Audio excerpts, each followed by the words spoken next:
Hey there, today I'm going to be talking about the mechanized organism designed only for killing, who also runs a large science-based crime organization, and probably has a thing for acronyms. My name is Nate, and welcome to the Gamers Guild.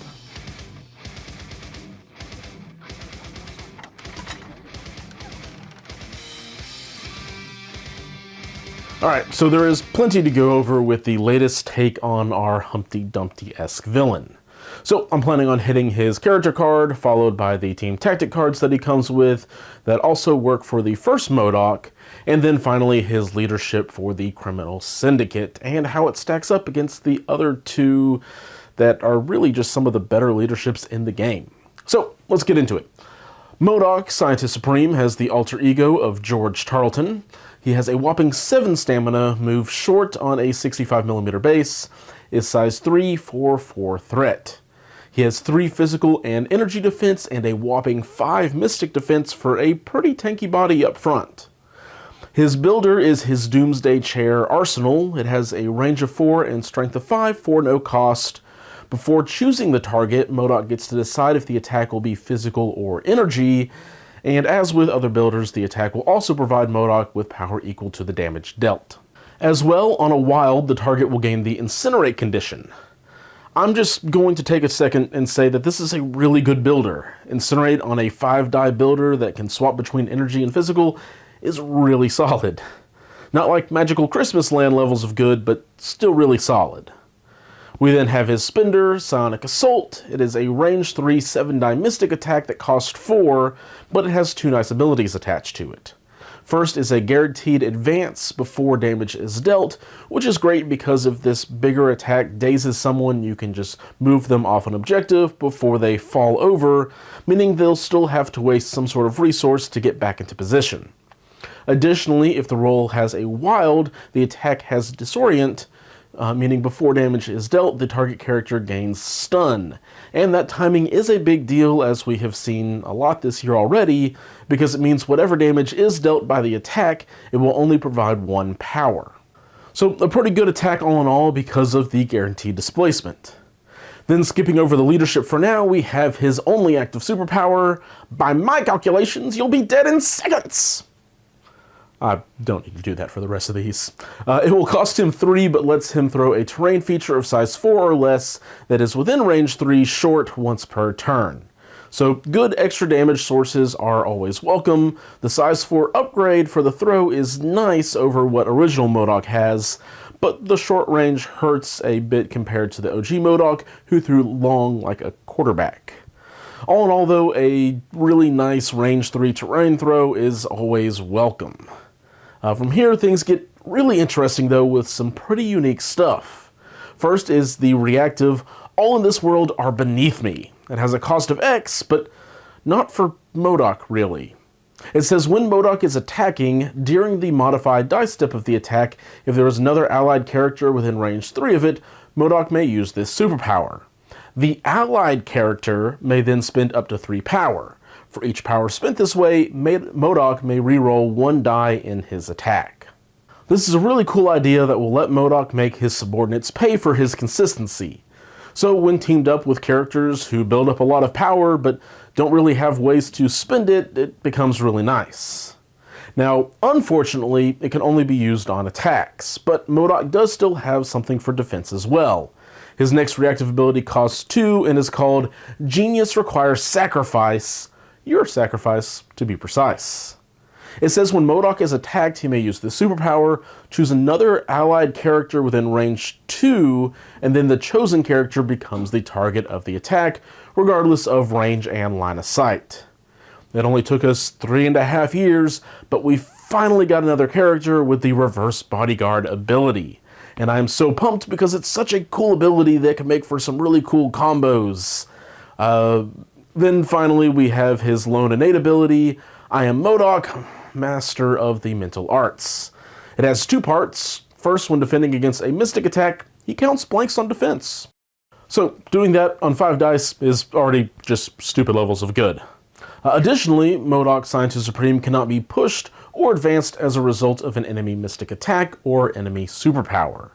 So another really solid ability, but man, I really wish it just said advanced for thematic purposes. Like, all of the mind-based superpowers and mystic attacks just advance people anyways.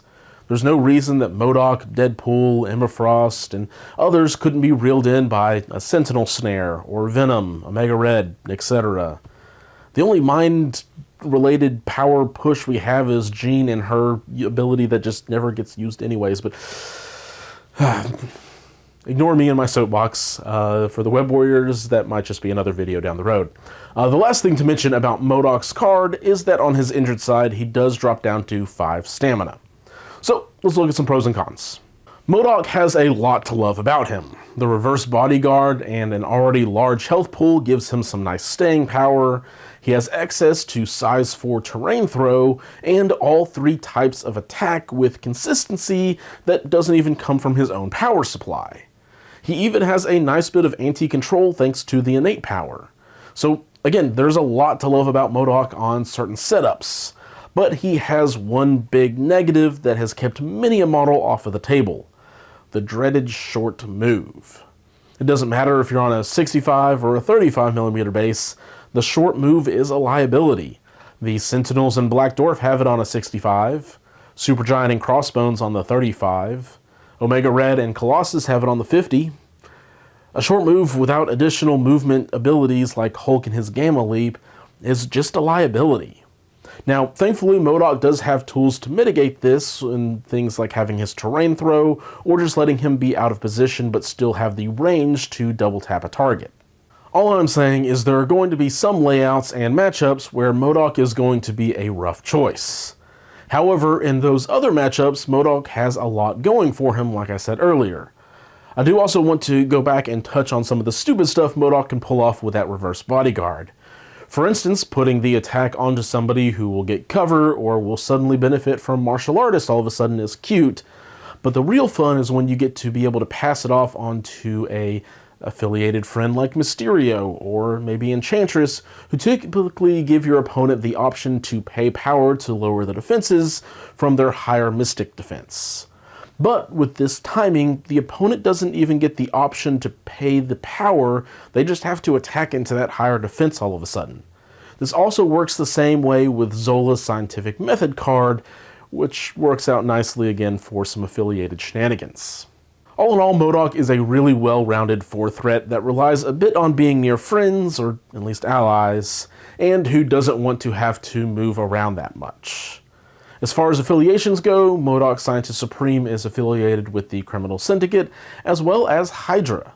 I think in addition to his own leadership, Kingpin will enjoy the discounted M.O.D.O.K as a big body to just sit on points.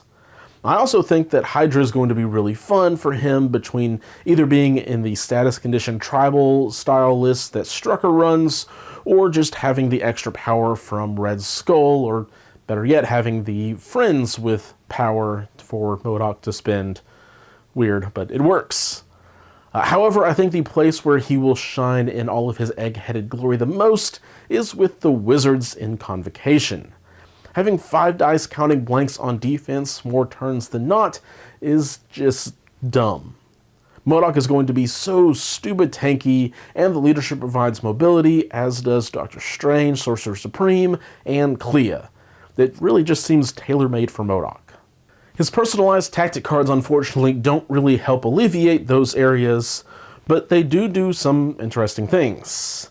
Simpleton, I'll do it myself, is an unaffiliated active team tactic card. It says if you have fewer victory points than your opponent, George may spend 2 to play this card. You then choose an allied character within range 3 of your M.O.D.O.K that is holding or contesting an objective. If they were holding an objective token, M.O.D.O.K is now holding that objective token, and if the chosen character is contesting an objective, place Tarleton within range 1 of that same objective token. Then the chosen character is KO'd, and you score 1 victory point. And as usual, this card doesn't allow you to hold more tokens than what is normally allowed. This is very situationally good. If you have someone on their injured side on low health and you are losing the game, this is a solid card. But you kind of need all of those things to be true for this to be worth it. And while having a bit of a comeback mechanic built in is nice, You also hope to never really be in that losing position where you're about to lose a character and you're already down on points. So, I don't know. Probably not the one I'm going to be taking between the two.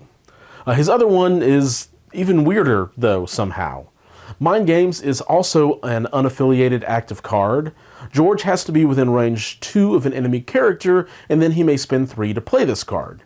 You get to play a little, well, mind game with your opponent here that can deal some free damage, sap some power, but also even score you 2 victory points.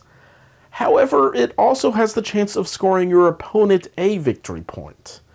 At the time of this recording, I don't know how many experiment tokens we get in total to play this minigame with, but this card scares me a bit on both sides of the table, really, because the upside is really, really big, but in the wrong positions, the downside is also massive. Ultimately, between the two, though, I think this is the one that sees more play, assuming there are at least 5 experiment tokens for the little minigame.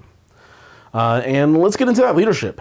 Advanced Idea Mechanics, or A.I.M, is a new Criminal Syndicate leadership.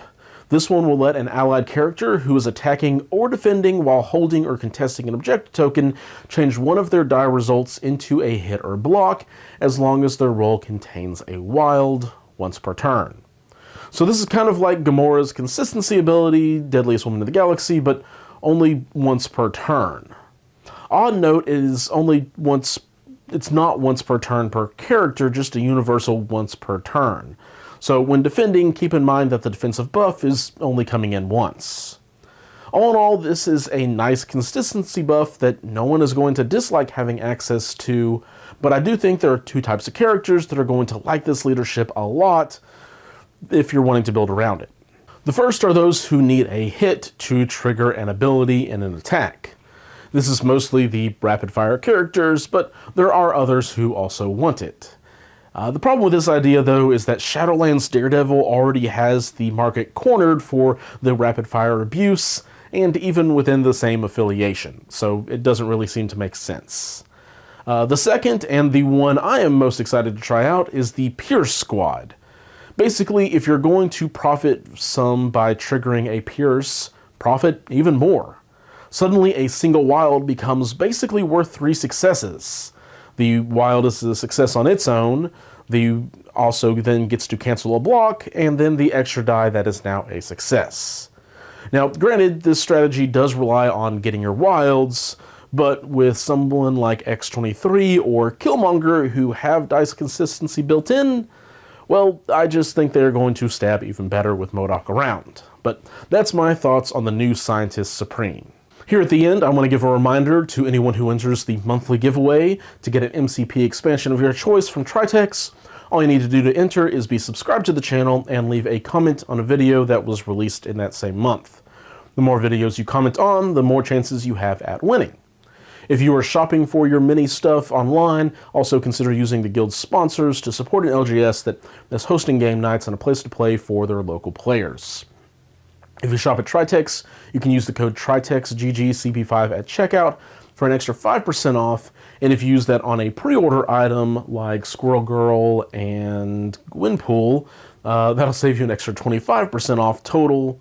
I also will mention that Tritex is taking pre-orders for Shatterpoint as well, if that is something you are interested in, and the discode count works for that now as well. If you are in the US, you can head to gamechefs.org and use the code GamersGuild, no spaces, to save an extra 15% off of their already discounted prices, which comes out to a really good bargain on your end. However, I will continue to say if you're shopping from your own LGS, just keep supporting them. We all understand and appreciate that support for them. And with that, I want to say thanks to the members of the Guild Hall who are supporting the channel and podcast, both morally with your contributions as well as monetarily. It's really not that far of a stretch to say that I would have stopped doing this a time or two if it wasn't for that support. So thank you all for watching, and until next time, keep on gaming.